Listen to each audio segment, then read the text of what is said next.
soon. There are many insurance companies that are now saying that they will not insure basements in the future in London and New York. We're moving towards a world that is economically unstable, and the government of Bank of England, Mark Carney, says that by the time we policies need to consider, first and foremost, the impacts of the climate and ecological emergency. A policy that does not consider this, first and foremost, is not a good policy. The government's own internal committee that advises the Committee on Climate Change went in July and said that the government's own policies to tackle greenhouse gas emissions, of 24 policies, only 7 were being addressed. And it's now saying that action needs to be taken across all branches and all levels of government. We're going to speak specifically about particular government departments and the impacts that they need to take, that they have a responsibility to take, what they need to do. But I'd just like to conclude this opening part of our action today by reading out the scientist declaration that I mentioned earlier, that's been signed and that we are here representing today. Like I said, each one of us representing 25 scientists across the globe who signed this declaration.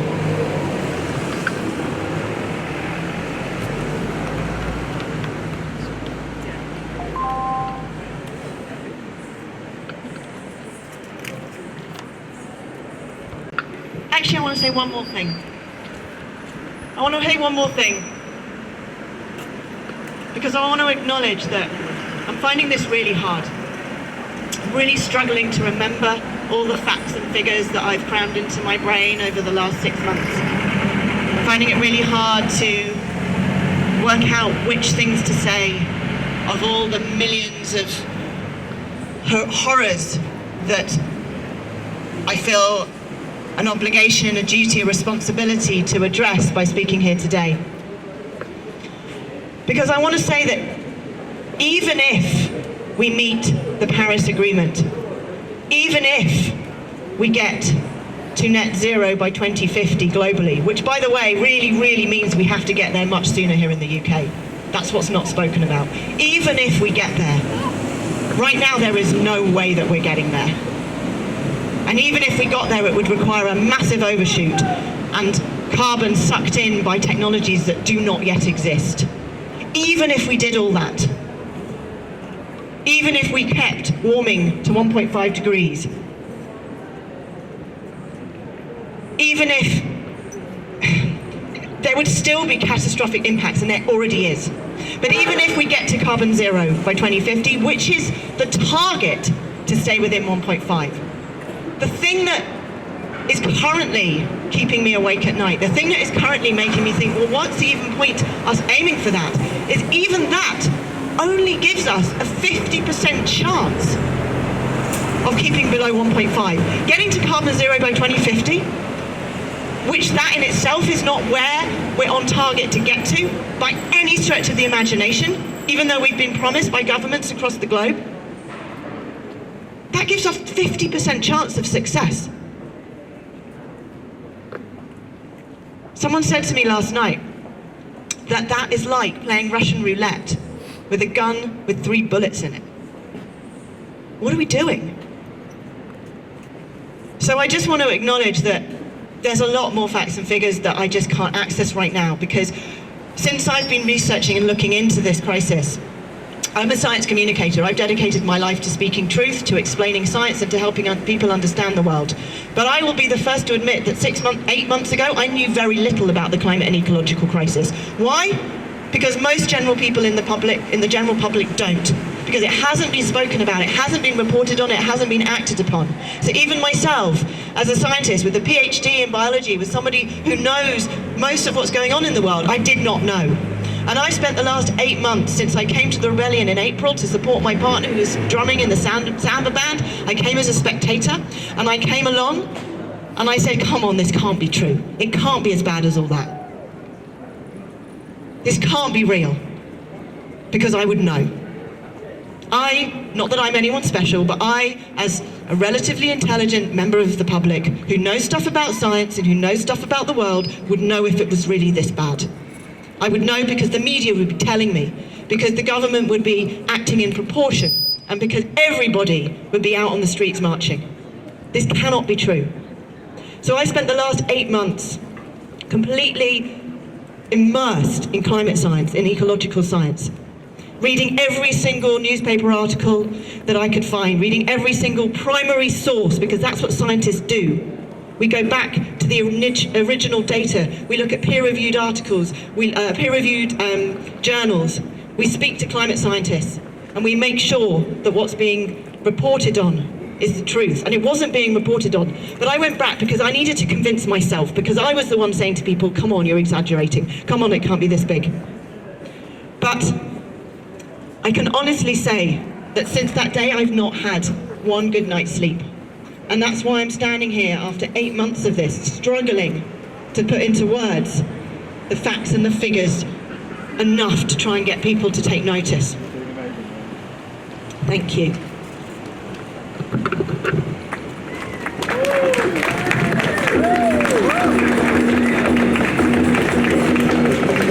And I know that there's a lot of people here with us today. Since we've founded Scientists for Extinction Rebellion, more and more scientists have stepped out, have come here, have joined our meeting here today. And I know that we all feel the same. I know that there's people here who are struggling to even comprehend what's going on the planet, struggling to hold the fact that we know the truth and it's not being listened to and it's not being acted upon, and we don't know anymore what more we can do. So all we can do here today is to stand in the streets, to tell you the truth, and to ask you to listen. And to ask you to listen with your vote, and to vote as according to policies that take seriously the emergency that is the government and the climate and ecological crisis. That yes, Brexit is important, but actually Brexit's irrelevant if we're all ultimately heading towards 4 degrees, to a situation where some climate scientists predict the carrying capacity of this planet may not be more than 1 billion by the time we get to the end of this century. We're heading towards a population of at least 8 billion. So before we move on, I'd like to read the scientist declaration that we are here to stand behind and to support. As scientists, we have dedicated our lives to the study and understanding of our world and our place in it. We declare that scientific evidence shows, beyond all reasonable doubt, that human-caused changes to our Earth, changes to our land, our seas and our air are severely threatening the habitability of our planet. We further declare that overwhelming evidence shows that if global greenhouse gas emissions are not brought rapidly down to net zero, and I just want to add in, that doesn't mean 2050. If biodiversity loss is not halted, we risk damage to our planetary life support systems that is catastrophic and irreversible, causing incalculable human suffering and many deaths. We note that despite the scientific community first sounding the alarm on human-caused global warming more than 4 decades ago, no action taken by governments so far has been sufficient. Global greenhouse gas emissions continue to rise steeply. Biodiversity loss continues at an ever-increasing rate. We now call for immediate and decisive action by governments worldwide. We call for governments to halt greenhouse gas emissions. We call for governments to take action to prevent further biodiversity loss. And we call for governments to restore, to the fullest extent possible, the damage that has already been done. We urge governments to provide particular support to those who will be most affected by climate change and by the transition to a sustainable economy. As scientists, we have an obligation beyond merely describing and understanding the natural world. We must now take an active part in helping to protect it. We note that the scientific community has already tried all conventional methods to draw attention to the crisis. We believe that the continued governmental inaction over this climate and ecological crisis constitutes a crime against humanity. We believe that this crime now justifies non-violent direct action which goes beyond the bounds of the law. We are therefore actively supporting those who are rising up peacefully against governments that are failing to act proportionately to the scale of this crisis. We believe that it's our moral duty to act now, and we urge other scientists and you to join us to protect humanity's only home. Thank you.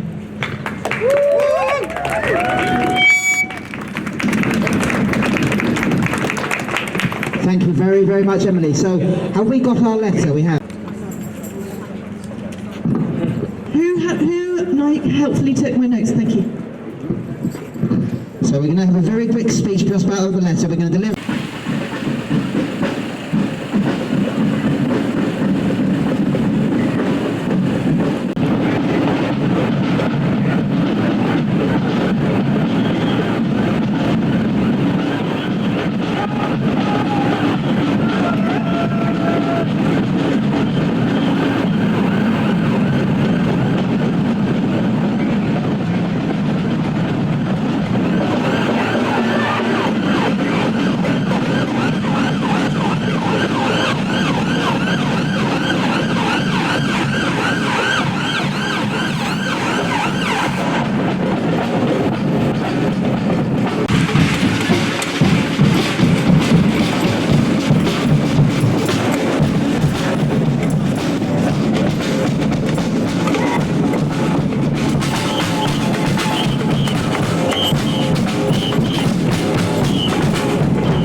If you've not heard already, each one of us here wearing a white coat, most of whom are actually scientists.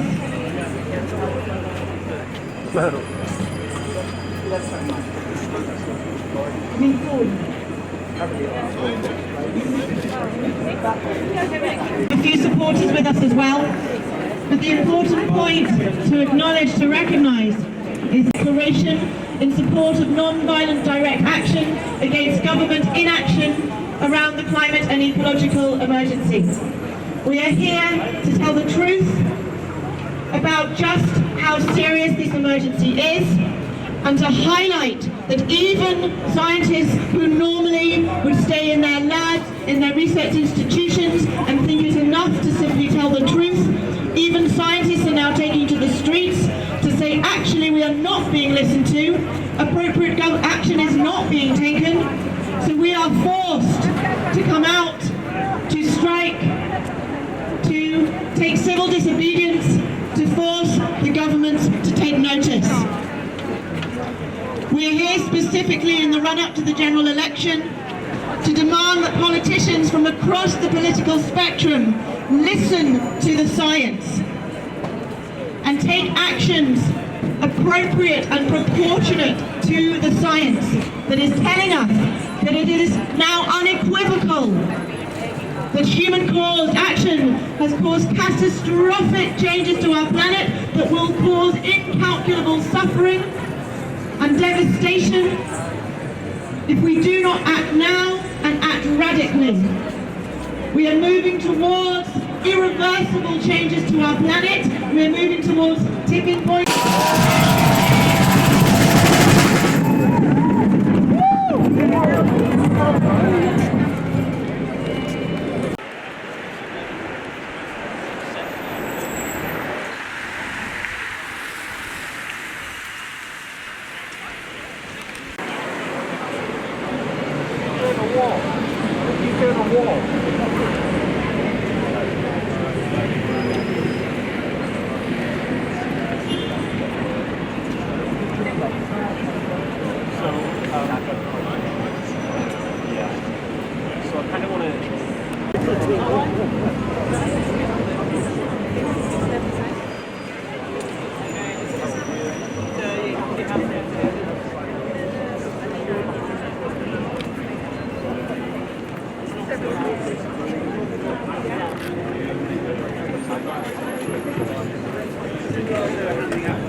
We're at the Conservative Party headquarters, and we're here not just to support the hunger strikers, but to declare that it is essential that the climate and ecological emergency must head the political agenda for this upcoming general election.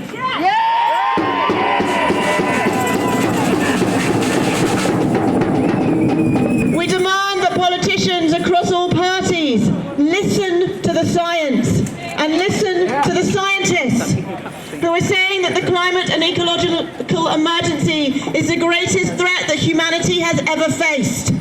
And if we don't listen and we don't take radical action now, we are facing an unprecedented crisis that will cause incalculable suffering, not just to those in other parts of the world who are already suffering as a result of the climate and ecological crisis, which will get worse, but also to people here in the UK. This is not just something that might happen in 30, 40, 50 years' time. This is something we are already feeling the impacts of in our flooding, in the loss of our food crops here in the UK that's starting to happen. in rising sea levels, causing more flooding along with extreme weather, in loss of ice caps, in the melting of the ice in the Arctic, in the Antarctic, in Greenland, in the Himalayas, in the Alps, in Switzerland, in Iceland. It's happening everywhere. So we are here to declare that this election must not be a... Okay, we've got 250 people on hunger strike. The reason we're on hunger strike is because of this climate and ecological emergency. It's now a matter of last resort. We have to use every tool in the box, and hunger striking is one thing we can do. We can use our privilege, the fact that we have access to food normally, to choose to go hungry, in solidarity with the 820 million people that are hungry today, don't have that privilege, don't have that choice, and the billions that are going to be suffering if we do not make the changes that we need over the next 12 months. Because it's that urgent. It's 12 months to take emissions from accelerating to emissions coming down. That's what the science is saying. So we are here not only as part of the global climate hunger strike, but also part of the UK election rebellion. So we're in rebellion against this election and the whole political system which has got us to this terrible, terrible situation. It's the political system that has known the science for 50 years and continued to fail to do the changes that are necessary. So we have the solution now before us. We've got a climate and ecological emergency bill. It's been written, it's ready to go. We just need every candidate, every party to sign up to that bill. So we're here also in the UK on hunger strike outside every party office asking for a meeting with them to talk about their support for the bill. And it's been really, really successful. We've got 4 meetings set up with 4 parties in 4 days. All we need now, this is my plea to you, is that the people doing this work, sitting in the cold every day, organising and giving out the leaflets, are those of us on hunger strike. This is day 5. Our energy levels are low. We need support. We need help. We need every help we can get. If a third of you here were here with us every day, we would get those last 2 meetings, because with just the number of us that we've got the first 4. So anyone here, please help us in any way you can. Please, you can come and help us give out the leaflets, you can come and help us put up the banners. Every day we're having to pack these banners down, carry them home. When your energy levels are as low as ours, that alone is really hard work. I literally couldn't wear the clothes I was going to wear today because they were too heavy to get out the door with. So any help you can give, please come down to these sites. Hopefully over the weekend we'll get more people down, we'll get kids down. But the pressure is working, and a few more people to join us will build that pressure even more. And the other thing we need around the country, so that's in London, we're outside every head party office, come and join us. And then around the country we've got hunger strikers, so the call out there is for anyone around the country to link up with the local hunger strikers, help them, make them visible. It's really hard being on hunger strike, so they need support, they need help to get out there so that people know they're on hunger strike. Get into the constituency offices, occupy them, even if it's just for an hour. Go in and have a chat, occupy them for a day, whatever you can do. Build the pressure on all the parties. This is the time.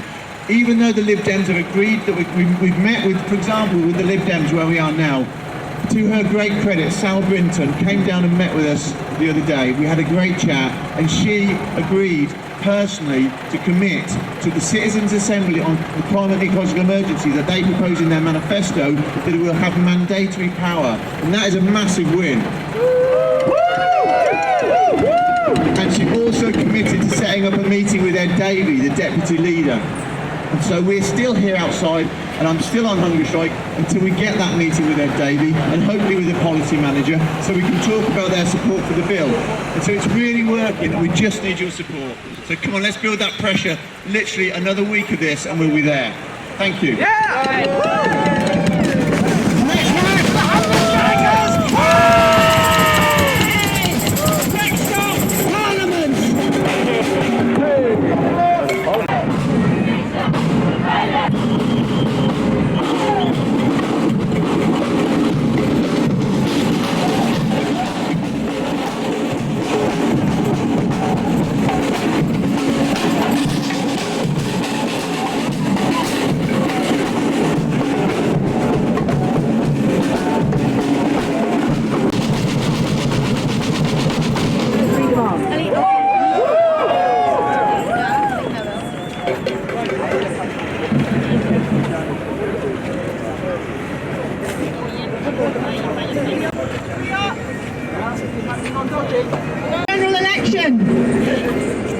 that the government puts the climate and ecological emergency top of the political agenda. Every one of us here wearing a white coat represents 25 scientists across the globe who have signed our scientist declaration in support of non-violent direct action against government inaction over the climate and ecological emergency. And we are here to ask that the government listens to the science, that they listen to the 1,600 scientists across the globe who are supporting peaceful, non-violent protests, because we've tried everything else. We've been raising the alarm for 40 years, and we have not been listened to. We're also here representing 11,000 scientists who've endorsed a report to say that the climate and ecological crisis is clear and unequivocal. And if we don't take radical action now, it will lead to incalculable suffering and loss of life. We demand that all political parties listen to the science, and that this election is first and foremost about this emergency. Leave or remain. This will affect every one of us. It will affect the lives of our children and our grandchildren. This is the greatest threat that humanity has ever faced. And we are not acting in alignment with the truth or in anywhere close to the proportion, to the extent that is required to address this crisis. So we're here to ask the government to tell the truth, to ask them to commit to carbon zero by 2025. 2050 is no way close enough, no way near enough to be able to prevent the catastrophic and irreversible changes to our planet that scientists now say are clear and unequivocal. And we're also here to demand that the government calls upon a citizens' assembly to let everyday people decide how we're going to act to move forward on this crisis. Extreme weather is already impacting millions of people across the globe. Combined with rising sea levels, need to take place going forwards. We're asking you, first and foremost though, to listen to the science. And like I said, we are here, each one of us, scientists here, wearing our lab coat, our white coat,